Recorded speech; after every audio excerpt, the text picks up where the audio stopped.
અને પશુપાલકોના જીવનમાં પરિવર્તન આવે એ આશયથી ડેરીઓ બની, સહકારનું ક્ષેત્ર અસ્તિત્વમાં આવ્યું. પણ છેલ્લા કેટલાય વર્ષોથી પાટણ, મહેસાણા, બનાસકાંઠા, સાબરકાંઠા, તમે કોઈ પણ રાજકીય કે બિન રાજકીય માણસને પૂછી લો કે તમારા હૃદય પર હાથ મૂકીને કહો, જે શુભ આશયથી પશુપાલકોનો, ખેડૂતોનું ભલું કરવાના ઈરાદાથી જે સહકારનું ક્ષેત્ર અને ડેરી અસ્તિત્વમાં આવ્યા, એ ભાવના બચી છે. નકરી લૂંટ અને ભ્રષ્ટાચારનો અડ્ડો બની ગયા છે. સાબર ડેરીના પશુપાલકોને, દૂધ ઉત્પાદકોને ગયા વર્ષની માફક જે ભાવ ફરક, જે ભાવ વધારો આપવાનો થતો હતો એ નિયમ પ્રમાણે આપ્યો હોત તો આ અશોકભાઈ ચૌધરી નામના ખેડૂત, જે સામાન્ય ખેડૂત છે, નાનો ને સીમાંત ખેડૂત છે, એ માણસે પોતાનું જીવન ગુમાવવું ના પડ્યું.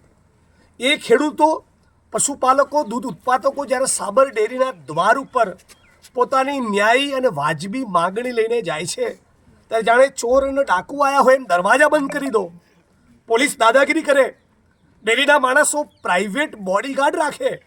આ કોને તમે ડરાવવા માગતા હતા? કોને ધમકાવવા માગતા હતા? હું સ્પષ્ટપણે કહેવા માગું છું કે ભારતીય જનતા પાર્ટીની સરકાર અને સાબર ડેરીની મિલીભગત હતી, મિલીભગત છે.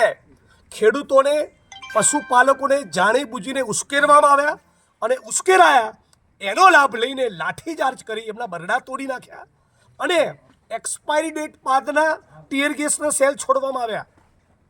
8મું 10મું ભણનારા વિદ્યાર્થીને પણ સરકાર સમજાય કે એવા ટીયર ગેસના સેલ ન છોડી શકાય જેનાથી કોઈને હાનિ થાય, જેનાથી કોઈને ઈજા થાય, જેની એક્સપાયરી ડેટ વીતી ચૂકી હોય કે જેનું જીવન જોખમમાં મૂકવાય.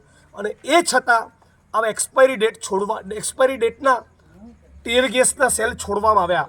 હું માગણી કરું છું કે તાબડતોબ સાબર ડેરી અને સરકાર એ ખેડૂતો સાથે, પશુપાલકો સાથે, દૂધ ઉત્પાદકો સાથે તાબડતોબ 24 કલાકમાં મંત્રણા કરી ગયા વર્ષના પ્રમાણે તમામ એમનો ભાવ વધારો, ભાવનો ફરક અર્જન્ટ પ્રાયોરિટી બેઝિસ પર સોંપી દે. અશોકભાઈ ચૌધરી, એમનું મૃત્યુ નથી થયું, હું માનું છું કે એમની હત્યા કરવામાં આવી છે. એના જે પણ દોષિતો, કસૂરવાર, જવાબદાર માણસો છે એની સામે લાગુ પડતી કલમો હેઠળ ગુનો દાખલ થાય.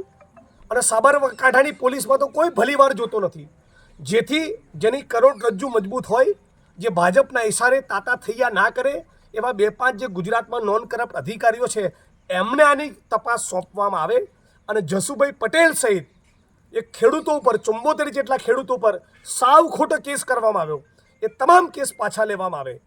અન્ય એક પક્ષ સાથે જોડાયેલા ધારાસભ્ય સ્થળ ઉપર મોજૂદ તો કમલમને ગાંધીનગરના હિસાબે એમની સામે ગુનો દાખલ નહીં કરવો, એની ચાપલૂસી કરવી.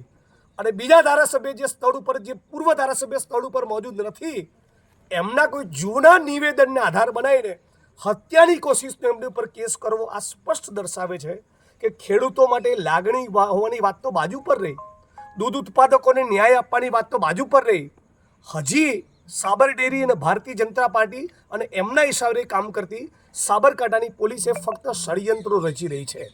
હું આનો સ્પષ્ટ શબ્દોમાં વિરોધ કરું છું. અને જો સાબર ડેરી અને ભારતીય જનતા પાર્ટીની સરકાર હજી વેળાસર નહીં જાગી તો આના પડઘા સમગ્ર ઉત્તર ગુજરાતમાં પડવાના છે.